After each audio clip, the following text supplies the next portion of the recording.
ഹാഡിയ scheme 2024 latest update ആണ്. അതായത് നമ്മൾ architecture, medical and medical allied കോഴ്സുകൾക്ക് പുതുതായിട്ട് ആപ്ലിക്കേഷൻ കൊടുക്കാനും ഈ കോഴ്സുകൾ ആഡ് ചെയ്യാനുമായിട്ടുള്ള ഒരു അവസരമാണ്. നമ്മൾ കഴിഞ്ഞൊരു വീഡിയോയിൽ ഇത് സൂചിപ്പിച്ചിട്ടുണ്ടായിരുന്നു. ഇങ്ങനൊരു അവസരം എൻട്രൻസ് കമ്മീഷൻ എല്ലാ വർഷവും കൊടുക്കാറുണ്ട്. അപ്പോൾ നിങ്ങൾക്കിപ്പോൾ കൊടുക്കാം. അതായത് ആർക്കിടെക്ചറിന് നമുക്കറിയാം നാറ്റയുടെ എക്സാം എഴുതണം, കൗൺസിൽ ഓഫ് ആർക്കിടെക്ചർ നടത്തുന്നത്. മെഡിക്കൽ ആൻഡ് മെഡിക്കൽ അലൈഡ് കോഴ്സുകൾക്ക് നമ്മൾ നീറ്റിൻ്റെ എക്സാം എഴുതണം. അപ്പോൾ ഈ എക്സാമുകൾ എഴുതിയിട്ടുണ്ട്, പക്ഷേ കീം രജിസ്റ്റർ ചെയ്തിട്ടില്ല എങ്കിൽ നിങ്ങൾക്കിപ്പോൾ രജിസ്റ്റർ ചെയ്യാം.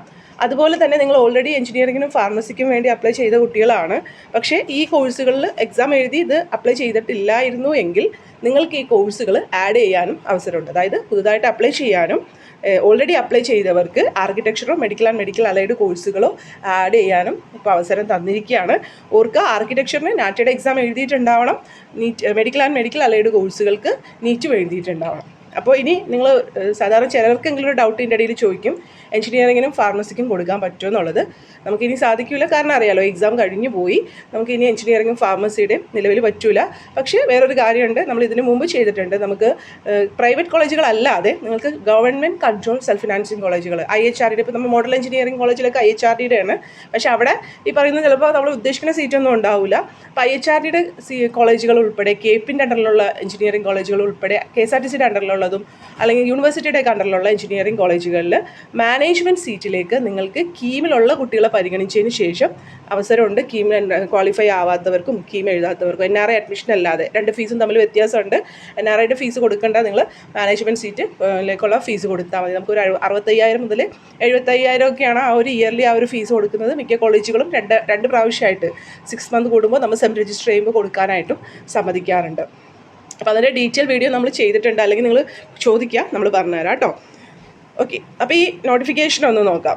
ഈ ഇതിൽ പറയുന്നത് നമ്മൾ നിശ്ചിത സമയത്തിനകം എൻട്രൻസ് കമ്മീഷണർക്ക് ഓൺലൈൻ അപേക്ഷ കൊടുക്കാൻ പറ്റാതിരുന്ന കുട്ടികൾക്ക് ഈ പറയുന്ന കോഴ്സുകളിലേക്ക് പ്രവേശനത്തിനായിട്ട് പുതുതായിട്ട് ഓൺലൈൻ ആപ്ലിക്കേഷൻ കൊടുക്കാം. ഇനി ഓൾറെഡി അപ്ലൈ ചെയ്തവർക്കാണെങ്കിൽ ഈ പറയുന്ന architecture, medical and medical allied കോഴ്സുകളിലേക്ക് നമ്മുടെ കോഴ്സുകൾ ആഡ് ചെയ്ത് കൊടുക്കുന്നതിനും അവസരം ലഭ്യമാക്കിയിട്ടുണ്ട്. അതിനുള്ള സമയം ഇപ്പോൾ തന്നേക്കുന്നത് 19-ാം തീയതി വൈകുന്നേരം 6 മണി വരെയാണ് കേട്ടോ ഈ ഒരു സമയം ഉണ്ടാകുന്നത്. അപ്പോൾ അതിനായിട്ട് പുതുതായിട്ട് അപ്ലൈ ചെയ്യുന്നവർക്ക് വെബ്സൈറ്റിൽ ഈ ന്യൂ ആപ്ലിക്കേഷൻ എന്ന് പറഞ്ഞിട്ട് വേറൊരു ലിങ്ക് കൊടുത്തിട്ടുണ്ട്. അതിലൂടെയാണ് ക്ലിക്ക് ചെയ്യേണ്ടത്. എങ്ങനെ അപ്ലൈ ചെയ്യണം എന്നൊക്കെയുള്ള ആ ഡെമോ അതിലുണ്ട്, വെബ്സൈറ്റിലുണ്ട്. എന്തൊക്കെയാണ് നിങ്ങൾ ചെയ്യേണ്ടതെന്നും ഒക്കെ ഉണ്ട്. പിന്നെ എന്തൊക്കെ കാര്യങ്ങൾ നിങ്ങൾക്ക് വേണമെന്നും ഫോട്ടോയും സിഗ്നേച്ചറും ഏത് ഫോർമാറ്റിലാണ്, എങ്ങനെയാണ് അപ്ലോഡ് ചെയ്യേണ്ടതെന്നൊക്കെ വെബ്സൈറ്റിൽ ഡീറ്റെയിൽ ആയിട്ട് കൊടുത്തിട്ടുണ്ട്. അത് നോക്കിയിട്ട് നിങ്ങൾക്ക് ചെയ്യാവുന്നതാണ് കേട്ടോ. വേണമെങ്കിൽ കാണിച്ചു തരാം അതെവിടെയാണ് കിടക്കുന്നതെന്നുള്ളത്. പിന്നെ നിങ്ങൾ അപ്ലൈ ചെയ്തിട്ട് ആ ഒരു നമ്മുടെ അക്നോളജ്മെൻറ്റ് പ്രിൻ്റ് ഔട്ട് എടുക്കണം കേട്ടോ. ആ ഒരു പ്രിൻ്റ് ഔട്ട് ഉണ്ടല്ലോ, നമ്മൾ അപ്ലൈ ചെയ്തതിൻ്റെ പ്രിൻ്റ് ഔട്ട്, അത്രയേ ഉള്ളൂ. അതൊന്ന് എടുക്കണം. നമുക്ക് അഡ്മിഷൻ്റെ സമയത്ത് ഹാജരാക്കേണ്ടതാണ്. ഇപ്പോൾ നമുക്കത് എങ്ങോട്ടും അയച്ചു കൊടുക്കേണ്ട ആവശ്യമൊന്നുമില്ല. പിന്നെ നമ്മൾ പറഞ്ഞല്ലോ, ഈ ഇതുവരെ നേരത്തെ അപ്ലൈ ചെയ്തവർ ഒരു ഫീസൊക്കെ അടച്ച് അപ്ലൈ ചെയ്തവരാണല്ലേ. പുതിയ കോഴ്സുകൾ ചേർക്കുമ്പോൾ അതിൽ കൂടുതലായിട്ട് എന്തെങ്കിലും ഫീസ് വരുന്നുണ്ടെങ്കിൽ അത് കൊടുക്കണം. അല്ലെങ്കിൽ പിന്നെ നിങ്ങൾക്ക് റാങ്ക് ലിസ്റ്റ് പബ്ലിഷ് ചെയ്ത് കിട്ടാൻ ബുദ്ധിമുട്ടുണ്ടാവും. വിത്ത് ഹെൽട്ട് ആയിരിക്കും കാണിക്കുന്നത്. അങ്ങനെയുള്ളവർ, അല്ലാതെ വേറെ ഇതൊന്നുമില്ല. ആ ഫീസ് അവിടെ കാണിക്കും, അത് നിങ്ങൾ മറക്കാതെ അടച്ചാൽ മതി എന്നുള്ളതാണ്. ഉണ്ടോ എന്നുള്ളത് നോക്കുക. ഓൾറെഡി അങ്ങനെ ചിലവർക്ക് ഉണ്ടാവില്ല, ചിലവർക്ക് ഉണ്ടാവും. അപ്പോൾ അത് നിങ്ങൾ അപ്ലൈ ചെയ്യുമ്പോൾ ഫീസ് പേയ്മെൻറ്റ് എന്നുള്ളത് കാണിക്കുമ്പോൾ ആ ഒരു ഫീസ് അടക്കാൻ നിങ്ങൾ മറന്നു പോകരുത് കേട്ടോ. ഇനി പിന്നെ വിത്ത് ഹെൽഡ് വച്ചാലും നിങ്ങൾക്ക് ആ ഫീസ് അടക്കുന്നതനുസരിച്ചിട്ട് നിങ്ങൾക്ക് റാങ്ക് റിലീസ് ചെയ്ത് കിട്ടും, അതും കുഴപ്പമില്ല കേട്ടോ. പക്ഷേ ഉണ്ടെങ്കിൽ അത് ഓൾറെഡി തന്നെ അടച്ചു പോവുക. അപ്പോൾ നിങ്ങൾ ഓൾറെഡി അപ്ലൈ ചെയ്തവരാണെങ്കിൽ നിങ്ങൾ ലോഗിൻ ചെയ്ത് കഴിയുമ്പോൾ അവിടെ ആഡ് കോഴ്സ് എന്ന് പറഞ്ഞിട്ടൊരു മെനു കാണിച്ചിട്ടുണ്ടാകും. ആവശ്യമുള്ളവർ മാത്രം ചെയ്താൽ മതി. അതിൽ നിങ്ങൾക്ക് മെഡിക്കൽ ആൻഡ് മെഡിക്കൽ അലൈഡ് കോഴ്സുകളോ ആർക്കിടെക്ചറോ ഏതാണെന്ന് വെച്ചാൽ അത് രണ്ടും ചെയ്യാം കേട്ടോ. അപ്പോൾ ഓൾറെഡി അപ്ലൈ ചെയ്തവർ വീണ്ടും അപ്ലൈ ചെയ്യരുത്. ഓൾറെഡി അപ്ലൈ ചെയ്തവർ ആഡ് കോഴ്സ് കൊടുത്തിട്ട് കോഴ്സ് ആഡ് ചെയ്യാനേ പാടുള്ളൂ കേട്ടോ. പിന്നെ നേരത്തെ പറഞ്ഞ പോലെ അപേക്ഷാ ഫീസ്, കൂടുതലായിട്ട് വരുന്ന അപേക്ഷാ ഫീസ് കൊടുക്കണം എന്നുള്ളതാണ് കാണിച്ചേക്കുന്നത്. ഇനി പ്രത്യേക ശ്രദ്ധയ്ക്കെന്ന് പറഞ്ഞിട്ട് 2-3 കാര്യങ്ങൾ പറഞ്ഞിട്ടുണ്ട്, നമുക്ക് നോക്കാം. മുൻപ് അപേക്ഷ സമർപ്പിച്ചിട്ടുള്ളവർ പ്രവേശന പരീക്ഷാ കമ്മീഷണറുടെ വെബ്സൈറ്റിലെ കാൻഡിഡേറ്റ് പോർട്ടലിൽ കയറിയിട്ട് ആഡ് കോഴ്സിലോട് മാത്രമാണ് ഈ ഒരു കോഴ്സുകൾ നമ്മുടെ യോഗ്യത അനുസരിച്ച്, ദാറ്റ് മീൻസ് നമ്മൾ നാറ്റ് നടത്തുന്ന കൗൺസിൽ ഓഫ് ആർക്കിടെക്ചർ അല്ലെങ്കിൽ നടത്തുന്ന നാറ്റയുടെ എക്സാമും അതുപോലെ തന്നെ നീറ്റും എഴുതിയിട്ടുണ്ടാവണം. പിന്നെ നമ്മളുടെ എലിജിബിലിറ്റി ക്രൈറ്റീരിയ ഉണ്ട്, പ്രോസ്പെക്ടസിലുണ്ട്. നമുക്ക് ഇത്ര % ഓഫ് മാർക്ക് വേണം, ചില കോഴ്സുകൾക്ക് ഇന്നത് പഠിച്ചിട്ടുണ്ടാവണം എന്നൊക്കെയുണ്ട്. അപ്പോൾ അങ്ങനെയൊക്കെ ഉള്ളവർക്കാണ് ഇത് കോഴ്സ് ആഡ് ചെയ്തിട്ടും കാര്യമുള്ളൂ, അല്ലാതെ വെറുതെ നിങ്ങൾ ഫീസ് അടിച്ച് പോകാമെന്ന് മാത്രമേ ഉള്ളൂ. പിന്നെ പുതുതായിട്ട് ഓൺലൈൻ അപേക്ഷ സമർപ്പിക്കുന്ന വിദ്യാർത്ഥികളിൽ സാമുദായിക സംവരണം അതായത് നമ്മൾക്ക് എന്തെങ്കിലും റിസർവേഷൻ ഉണ്ടെങ്കിൽ OBC NCL EWS അതുപോലെ തന്നെ മറ്റു എന്തെങ്കിലും ഫിസിക്കലി ഡിസേബിൾ ആയിട്ടുള്ള കുട്ടികളാണെങ്കിൽ അങ്ങനെയുള്ള സർട്ടിഫിക്കറ്റുകളൊക്കെ തന്നെ നമ്മുടെ വെബ്സൈറ്റിൽ അതിനോടനുബന്ധിച്ചിട്ടുള്ള കാര്യങ്ങൾ ഏതൊക്കെയാണ് വേണ്ടതെന്ന് വെബ്സൈറ്റിലും പിന്നെ നമ്മുടെ പ്രോസ്പെക്ടസിലും ഒക്കെ പറഞ്ഞിട്ടുണ്ട്. ആ ഒരു സർട്ടിഫിക്കറ്റ് ആഡ് ചെയ്യേണ്ടതാണ്. പിന്നീട് അവസരം ഉണ്ടാവില്ല കേട്ടോ, ഇതായിട്ട് വേറെ കൊടുക്കാനായിട്ട് അവസരം ഉണ്ടാവില്ല. നിങ്ങൾ സർട്ടിഫിക്കറ്റുകൾ കറക്റ്റായിട്ട് കൊടുക്കുക, എന്നാൽ മാത്രമേ റിസർവേഷൻസ് കിട്ടുള്ളൂ. അപ്പോൾ ആ റിസർവേഷൻ ഇനിയിപ്പോൾ ഈ സർട്ടിഫിക്കറ്റിലില്ല, എനിക്ക് കൊടുക്കാൻ പറ്റിയില്ല, പിന്നെ എപ്പോഴെങ്കിലും കൊടുക്കാമല്ലോ, അല്ലെങ്കിൽ തിരുത്തലുകൾ വരുമ്പോൾ കൊടുക്കാമല്ലോ എന്നൊക്കെ വിചാരിച്ചിട്ടുണ്ടെങ്കിൽ പുതുതായിട്ട് സർട്ടിഫിക്കറ്റ് അവിടെ അപ്ലോഡ് ചെയ്യാൻ പറ്റില്ല. നമ്മൾ സർട്ടിഫിക്കറ്റ് അപ്ലോഡ് ചെയ്തതിൽ എന്തെങ്കിലും മിസ്റ്റേക്ക് ഉണ്ടെങ്കിൽ മാത്രം അത് തിരുത്താൻ പറ്റുള്ളൂ. അപ്പോൾ ഇനിയിപ്പോൾ സമയമില്ല, ഡേറ്റ് ഇല്ല എന്നുണ്ടെങ്കിൽ നിങ്ങളുടെ കയ്യിലിരിക്കുന്ന OBC NCL സർട്ടിഫിക്കറ്റ്, അതായത് ഞാനൊരു എക്സെപ്ഷൻ പറയുന്നതാണ്, അങ്ങനെ ചെയ്യാനല്ല പറയുന്നത്. നമ്മളിപ്പോൾ 19-ാം തീയതി വരെയാണ് നിലവിൽ പറഞ്ഞേക്കുന്നത്. ആ 19-ാം തീയതിക്കുള്ളിൽ നിങ്ങൾ ഇന്ന് തന്നെ അപ്ലൈ ചെയ്യുക അങ്ങനെയുള്ള സർട്ടിഫിക്കറ്റുകൾ ഉണ്ടെങ്കിൽ.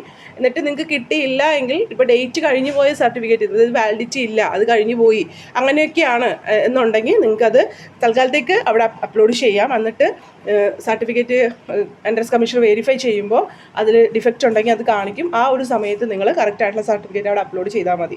ഇത് ഇങ്ങനെ പറഞ്ഞു എന്ന് വെച്ചിട്ട് ഇങ്ങനെ ചെയ്യാനല്ല പറയുന്നത്. ഒരു സർട്ടിഫിക്കറ്റും ഇല്ലാതെ നിങ്ങൾ ബ്ലാങ്ക് ആക്കി ഇടുന്നതിലും നല്ലത് ഇതാണെന്നുള്ളതാണ്. പറ്റുമെങ്കിൽ എല്ലാവരും തന്നെ കറക്റ്റായിട്ടുള്ള സർട്ടിഫിക്കറ്റുകൾ വാങ്ങി കറക്റ്റ് സമയത്തിനുള്ളിൽ കൊടുക്കാനായിട്ട് ശ്രദ്ധിക്കണം കേട്ടോ. പിന്നെ പുതുതായിട്ട് അപേക്ഷ സമർപ്പിക്കുന്നതിനും പുതുതായിട്ട് കോഴ്സുകൾ കൂട്ടിച്ചേർക്കുന്നതിനും മുമ്പ് പ്രവേശന പരീക്ഷാ കമ്മീഷണറുടെ വെബ്സൈറ്റിൽ ലഭ്യമാക്കിയിട്ടുള്ള അധ്യയന വർഷത്തെ സംസ്ഥാന engineering, architecture, pharmacy, medical and medical അനുബന്ധ കോഴ്സുകളുടെ പ്രവേശനം സംബന്ധിച്ച വിശദാംശങ്ങൾ ഉൾപ്പെടുന്ന സർക്കാർ അംഗീകൃത പ്രോസ്പെക്ടസിലെ വ്യവസ്ഥകളും ബന്ധപ്പെട്ട സർക്കാർ ഉത്തരവുകളും നിങ്ങൾ ശ്രദ്ധിക്കേണ്ടതാണ് എന്നുള്ളതാണ് പറഞ്ഞേക്കുന്നത്. അപ്പോൾ വെബ്സൈറ്റിൽ ഇപ്പോൾ വന്നേക്കുന്നത് ഇവിടെയാണ്, നിങ്ങൾ നോക്കിയിട്ടുണ്ടെങ്കിൽ മനസ്സിലാവും. ഓക്കെ, ഇതാണ് കീമിൻ്റെ വെബ്സൈറ്റ്. ഇവിടെ നിങ്ങൾക്ക് ഈ ഒരു ഇത് കണ്ടോ, ഇത് നിങ്ങൾ അപ്ലൈ ചെയ്യുന്നതിന് മുമ്പ് എന്തൊക്കെ കാര്യങ്ങൾ വേണം എന്നുള്ളതാണ് ഇതിൽ ആദ്യം കൊടുത്തേക്കുന്നത്. പിന്നെ എങ്ങനെ അപ്ലൈ ചെയ്യാമെന്നുള്ളത് കൊടുത്തിട്ടുണ്ട്, എങ്ങനെ പേയ്മെൻറ്റ് ചെയ്യാമെന്ന് പറഞ്ഞിട്ട് കൊടുത്തിട്ടുണ്ട്, എങ്ങനെ അപ്ലോഡ് ചെയ്യാം, സിഗ്നേച്ചറും അതുപോലെ തന്നെ നമ്മുടെ ഫോട്ടോ ഒക്കെ എങ്ങനെ അപ്ലോഡ് ചെയ്യാമെന്നുള്ളത് കൊടുത്തിട്ടുണ്ട്. അപ്പോൾ ഈ കാര്യങ്ങളൊക്കെ നോക്കിയിട്ട് അതുപോലെ ചെയ്താൽ മതി. നമ്മൾക്ക് പുതിയ ആപ്ലിക്കേഷൻ ലിങ്ക് ഇവിടെ വന്നിട്ടുണ്ട്, രജിസ്റ്റർ ഹിയർ എന്നും പറഞ്ഞ്. If you are A new user എന്ന് പറഞ്ഞാൽ നിങ്ങൾ ഇതുവരെ രജിസ്റ്റർ ചെയ്യാത്തവരാണെങ്കിൽ നിങ്ങൾക്കിപ്പോൾ രജിസ്റ്റർ ചെയ്യാനുള്ള ലിങ്കും ഓൾറെഡി രജിസ്റ്റർ ചെയ്തവർക്കുള്ള കാൻഡിഡേറ്റ് പോർട്ടലും ഇവിടെയുണ്ട്. സോ നിങ്ങൾക്ക് ആവശ്യമുള്ളവരൊക്കെ ഒന്ന് നിങ്ങളുടെ ഫ്രണ്ട്സിലൊക്കെ കൊടുക്കുക കേട്ടോ. കാരണം ഇനിയും ചിലപ്പോൾ കുറച്ച് പേര് ഇനി അപ്ലൈ ചെയ്യാൻ പറ്റുമോ എന്ന് ചോദിച്ചിട്ട് വരും. സോ നിങ്ങൾ ഫ്രണ്ട്സിനോടൊക്കെ പറയാം, ഇങ്ങനെ കീമിൽ ജസ്റ്റ് ഒന്ന് മെസ്സേജ് ചെയ്താലും മതി, നിങ്ങളുടെ ഗ്രൂപ്പിലൊക്കെ ഇങ്ങനെ കീം ഇതുവരെ അപ്ലൈ ചെയ്യാത്തവർക്ക് കൊടുക്കാം എന്നുള്ളത്. പക്ഷേ ഓർക്കുക, എഞ്ചിനീയറിങ്ങിനും ഫാർമസിക്കും ഇനി പറ്റില്ല, മറ്റു കോഴ്സുകൾക്ക് മറ്റ് എക്സാമുകൾ എഴുതിയിട്ടുണ്ടെങ്കിൽ മാത്രമാണ് കൊടുക്കാനായിട്ട് പറ്റുള്ളൂ കേട്ടോ. Take care, stay blessed, thank you.